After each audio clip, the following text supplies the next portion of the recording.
வருடம் முழுவதும் உலகத்தில் பல நாடுகளில் டிமாண்ட் இருக்கக்கூடிய இந்தியாவிலிருந்து அதிகம் ஏற்றுமதி வாய்ப்புள்ள அக்ரிகல்ச்சர் ப்ராடக்ட்ஸ் எக்ஸ்போர்ட்டில் மூணாவது பார்ட் வந்து பார்க்க போகிறோம். இந்த மூணாவது பார்ட் பார்த்தோம் அப்படின்னா ரொம்ப எளிமையான பொருள், காய்கறிகள் மற்றும் பழங்கள். இதில் மாம்பழம், இது குறிப்பாக அல்ஃபோன்சா, மல்கோவா இந்த ரகம் வந்து அதிகமாக ஏற்றுமதி ஆகும். இது வந்து சீசனில் தான், உங்களுக்கே தெரியும். இன்றைக்கி இந்த கோவிட்டுக்கு அப்புறம் பெரிய அளவில் மேங்கோ பர்ச்சேஸ் அப்படின்றது இந்தியாவிலேருந்து அதிகமாக நடந்துகிட்டு இருக்குது. குறிப்பாக ஜப்பான் மாதிரி நாடுகள்லாம் வந்து அதிகமாக இம்போர்ட் பண்ணுறாங்க. அமெரிக்கா அதிகமாக இம்போர்ட் பண்ணுறாங்க. ஏற்கனவே கல்ஃப் கண்ட்ரீஸில் குறிப்பாக லூலு மாலெல்லாம் பார்த்தீங்க அப்படின்னா இந்த மேங்கோ சீசனை ஒரு பெரிய ஃபெஸ்டிவலாகவே அவங்க கொண்டாடுவாங்க வளைகுடா நாடுகளில். ஸோ மேங்கோவுக்கு மிகப்பெரிய வாய்ப்பு வருஷம் இருந்துகிட்டே இருக்குது. ஏற்றுமதியும் வருஷம் அதிகரிச்சுட்டே இருக்குது. அதுக்கு அடுத்து பனானா, கேவண்டிஷ் ரகம் உங்களுக்கு தெரிஞ்சிருக்கும்.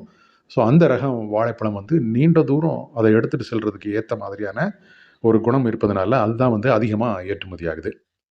அதுக்கடுத்து வெங்காயம் மற்றும் முருங்கைக்காய், இது இல்லாமல் நம்ம வீட்டில் சமையலே இருக்காது. ஸோ அதே மாதிரி வளைகுடா நாடுகளையும் இது இல்லாமல் ஒரு நாள் பொழுது வந்து கழியாது.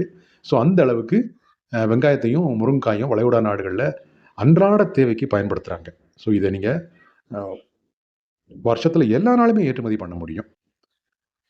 அதுக்கடுத்து பார்த்தீங்க அப்படின்னா டீஹைட்ரேட்டட் ஆனியன்ஸ். இது வந்து நம்ம இது வரைக்கும் பார்த்த எல்லா காய்கறிகள் பழங்களும் எண்ட் யூசர் கன்சியூம் பண்ணுறது. இந்த டீஹைட்ரேட்டட் ஆனியன் பார்த்தீங்க அப்படின்னா ஃபுட் இண்டஸ்ட்ரி கன்சியூம் பண்ணக்கூடிய பொருள்.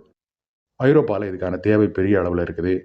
ஆனியனை வந்து டீஹைட்ரேட் பண்ணி நல்ல ஏற்றுமதி பண்ணக்கூடிய மாநிலம் எது அப்படின்னு சொல்லி பார்த்தா குஜராத் தான். ஸோ குஜராத் பீப்புள் எப்போவுமே வந்து ஏற்றுமதி மட்டும் இல்லை, தொழில் வாய்ப்புகள் எங்கே இருக்குது அப்படின்னு தொடர்ந்து பார்த்துட்டே இருப்பாங்க.